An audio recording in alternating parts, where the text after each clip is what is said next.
Coucou la famille, les amis et re-bienvenue sur ma chaîne. Alors mon histoire d'aujourd'hui, elle ne va pas durer. On va parler amitié, on va parler argent facile. Et vous savez que de nos jours, les gens sont prêts à tout pour avoir de l'argent facile, mais les conséquences sont tout autres. Alors, mon histoire aujourd'hui se déroule au Burkina Faso, pays des hommes intègres. Non, je rigole, c'est vraiment un très beau pays. Voilà, c'est une belle place, j'y ai été. Ne venez pas parler de poussière ici ou de je ne sais quoi. C'est un beau pays. Respectez le pays des autres, c'est important. En tout cas, c'est ça, ça se passe au Burkina Faso et plus précisément à Bobo-Dioulasso. On va donner quel nom à nos protagonistes? On va dire Boukari et Aziz. En tout cas, voilà. Ça se passe dans les années vers l'an 2010, par là. Et voilà, Boukari et Aziz, c'était des messieurs voilà, qui aspiraient à avoir beaucoup d'argent, qui aspiraient à être des personnes importantes. Et voilà, qui dit argent facile, dit des choses pas très nettes, des choses pas très catholiques à faire pour ça. Mais Boukari et Aziz étaient vraiment déterminés à avoir de l'argent.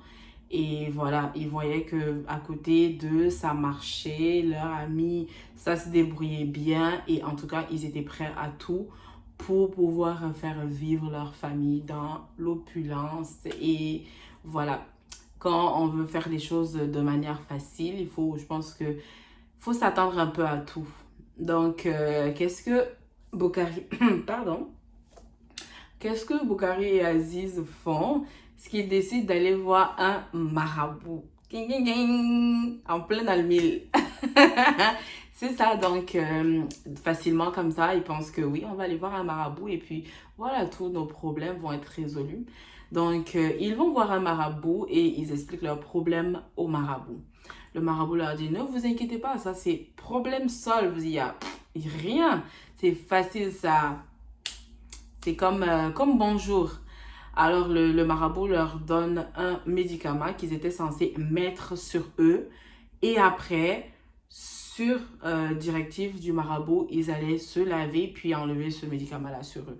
Donc, c'est-à-dire que avec ce médicament-là, ils étaient censés avoir beaucoup d'argent. Et voilà, c'était ça. Mais la seule condition à ce médicament-là, c'était qu'il ne fallait pas que l'eau les touche. En attendant, en tout cas, que le marabout leur redonne, je vais dire une sorte d'antidote ou un autre produit qu'ils allaient mettre sur eux et se rincer pour enlever le premier produit. C'est-à-dire qu'ils sont allés chez le marabout. Le marabout les a donné un produit à mettre sur eux et il les a dit, allez-y avec ce produit-là, l'eau ne doit pas vous toucher.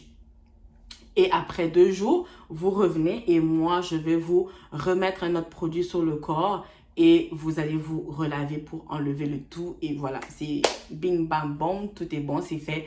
L'argent va couler à flot. Et qu'est-ce qu'ils ont fait? C'est que oui, on les a mis le produit et puis voilà, ils sont partis faire leur best life. Mais 2 jours après, ils apprennent que le marabout décède. Je ne pouvais pas rester je ne pouvais pas rester sérieuse. Oh mon Dieu, c'était... Non, c'est pas drôle. Franchement, c'est pas drôle. Mais imaginez, ils ont mis le médicament sur eux, l'eau ne doit pas les toucher et ils étaient censés aller retrouver le marabout pour qu'on leur donne l'antidote pour se redoucher. Et ils apprennent que leur marabout est décédé. Et la règle reste la même. L'eau ne doit pas vous toucher. Comment ils vont faire? Mais l'argent coulait à flot, genre ils avaient vraiment l'argent et c'est vrai, c'est réel en fait, c'est vraiment vrai que ça s'est passé à Bobo. Mais Boukari, ils sont restés comme ça pendant, disons, 5 ans, 7 ans, sans se laver. Mais Boukari, lui, il n'a pas tenu en fait. Il s'est dit non, je peux pas. Je peux pas rester comme ça. Genre, dès qu'une goutte veut les toucher, et ils ont la phobie de l'eau, ils peuvent pas se doucher. Mais lui, il a dit qu'il n'en pouvait plus. Il pouvait pas rester comme ça. C'était invivable. Et il a décidé de se laver. Et voilà ce qui en a suivi, ce qu'il est mort. Il est décédé. Et jusqu'au jour d'aujourd'hui, il ne reste que Aziz. Jusqu'à présent, il ne s'est pas lavé. Et sa famille en profite. Il paraît que ses enfants en profitent, sa femme en profite. L'argent coule à flot, mais lui, il ressemble à un fou. C'est-à-dire que ses cheveux, c'est comme des rastas. Il se balade dans la rue. Il ne s'est pas lavé. Vous vous imaginez depuis combien d'années il ne s'est pas lavé pour de l'argent? Mais je comprends pas les gens qui vont faire des... C'est fou, hein, franchement. Mais bon, sa famille en profite. Qu'est-ce qu'on peut? Ses enfants en profitent. Ils font ce qu'ils veulent parce que l'argent n'arrête pas de couler. En tout cas, tant que l'eau ne va pas le toucher, tant que l'eau ne touchera pas Aziz, l'argent va continuer à couler et lui, il va continuer à être comme un fou. Et je sais pas, en quelque sorte, faire plaisir à sa famille, c'est un sacrifice, mais bon, je me dis qu'il devait s'attendre à ça. Et encore, moi, je pèse mes mots, je me dis que c'est une très belle conséquence, en fait, parce que, imaginez, je sais pas, ça aurait été autre chose, tu devais tuer un membre de ta famille, tu devais donner quelqu'un un sacrifice, ou tu devais, ça, c'est la pire des choses, mais là, je me dis, c'est toi seul, tu gères ça toi seul, et voilà, c'est ton problème, en fait, tu sens, tu es comme quoi, c'est ton problème, mais sa famille profite de l'argent. En tout cas, à ce qu'il paraît, jusqu'à aujourd'hui, Aziz est toujours en vie. Il est toujours à Bobo.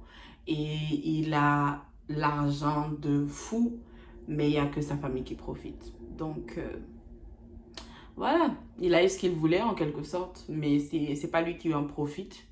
Et puis voilà, c'est vraiment dommage, hein. C'est vraiment dommage. Bref. Chacun sa vie, chacun ses choix. Et voilà, moi je dis toujours, il faut toujours assumer les conséquences de ses choix. En tout cas, Aziz,